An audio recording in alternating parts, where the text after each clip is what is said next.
ஆண்டவராகிய இயேசு கிறிஸ்துவின் நாமத்தினாலே உங்களுக்கு என்னோட அன்பின் வாழ்த்துக்கள். இன்றைய நாளின் தியானத்துக்காக தெரிந்து கொள்ளப்பட்ட வேத வசனம் எரேமியா தீர்க்கதரிசன புஸ்தகம் 32வது அதிகாரம் 19வது வசனம்.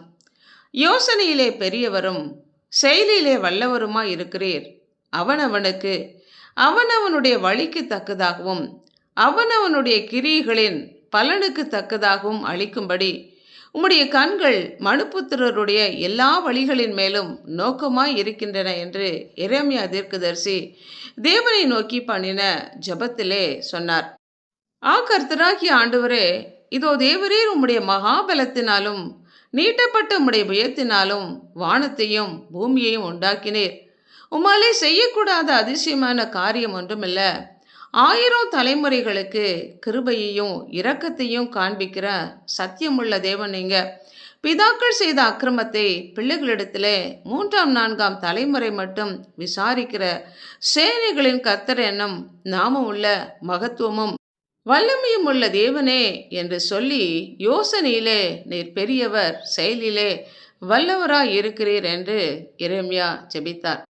அவரை நோக்கி கூப்பிடுகிறவர்களுடைய ஜெபத்துக்கு பதில் தர மாத்திரமல்ல, மனுபுத்திரருடைய எல்லா வழிகளையும் கிரியைகளையும் நோக்கி பார்த்து அவர்களுக்கு பலன் கொடுக்கிற தேவனாக, அவர்களுடைய நற்கிரியைகளுக்கு தகுந்தபடி பலன் கொடுக்கவும், தீமையான காரியங்கள் செய்யும்போது அதற்கேற்ற பலனை கொடுப்பதற்காகவும் அவர்களுடைய வழிகளின் மேலே கர்த்தர் நோக்கமாய் இருக்கிறார்.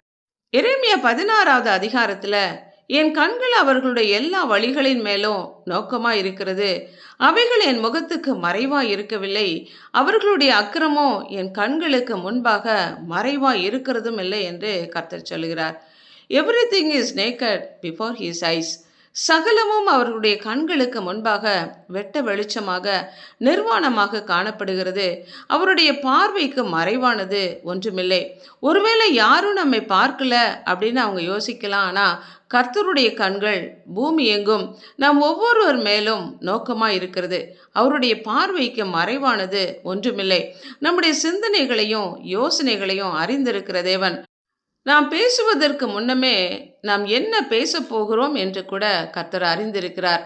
பத்ஷேபாளிடத்தில் தாவீது செய்த பாவம் ஒரு சிலருக்கு மட்டும் தெரிந்திருக்கலாம், பலர் அறியாமல் இருந்திருக்கலாம். தாவீது அரசனானபடினாலே அவனை கண்டிக்கவோ தண்டிக்கவோ யாராலும் முடியாது. ஆனால் தேவன் சகலவற்றையும் காண்கிற தேவனாக அவன் செய்த பாவத்தை கண்டு அவனை உணர்த்தி வித்தவுடன் அவன் மனம் வருந்தி மன்னிப்பை பெற்றுக்கொண்டான். தொடர்ந்து தேவனுடைய வார்த்தையின்படி அவன் செயல்பட்டதுனால தேவனுடைய இருதயத்துக்கு ஏற்றவன் என்று பெயர் பெற்றான்.